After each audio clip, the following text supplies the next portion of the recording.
ভাইরা আমার, আজকে আমরা এখানে একটা বিশেষ দিন উদযাপন করার জন্য উপস্থিত হয়েছি।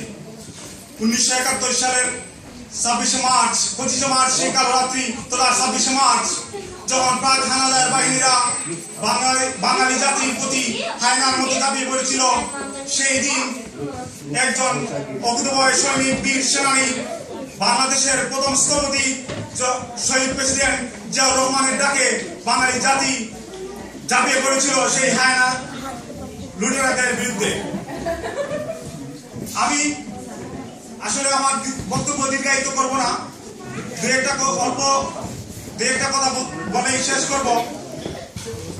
আজকে বাংলাদেশ নামের যে দেশ সৃষ্টি হয়েছে, যে জাতীয়তা তথা বাংলাদেশী হিসাবে যে পরিচয় আমরা বিশ্বের বুকে দাঁড়িয়ে দিতে পারি, সেই পরিচয়ে মূল সূত্র উৎপাদনকারী শহীদ প্রেসিডেন্ট জিয়াউর রহমানের বিদেহী আত্মার মাগফিরাত কামনার জন্য আমি বিশেষভাবে স্মরণ করছি। ভাইরা আমার,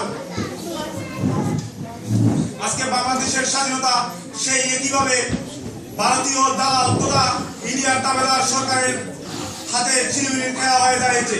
আজকে আমরা দেখতে পাই আমাদের সেই প্রাণের প্রিয় জাতীয় পতাকা কুকুরের গায়ে।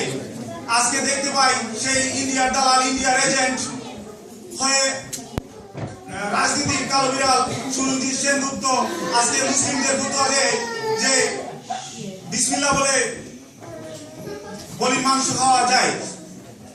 কি অস্বস্তিকর এবং লজ্জাকর, কিন্তু আমরা তার প্রতিবাদ করতে পারি না। আমি সেদিন দাঁড়িয়ে প্রতিবাদ করেছিলাম, বলেছিলাম আপনি কে সেই ফতোয়া দেওয়ার বিসমিল্লাহ বলে বলির মাংস খাওয়া যায়।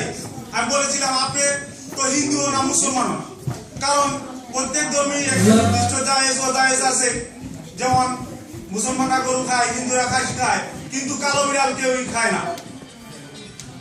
ভাইরা আমার, আজকে বাংলাদেশ তথা বাংলাদেশি জাতীয়তাবাদের উপর যে নির্যাতনের স্ট্রিম রুলার চালিয়ে দেওয়া হচ্ছে, আমি আজকের এই অনুষ্ঠানের মধ্যে আহ্বান করব সেই 25 মার্চ কাল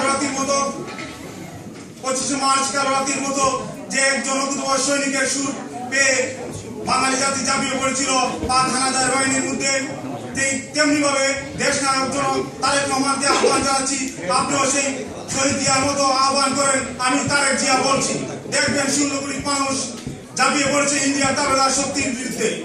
এই বলে আমি আমার বক্তব্য শেষ করলাম। ধন্যবাদ।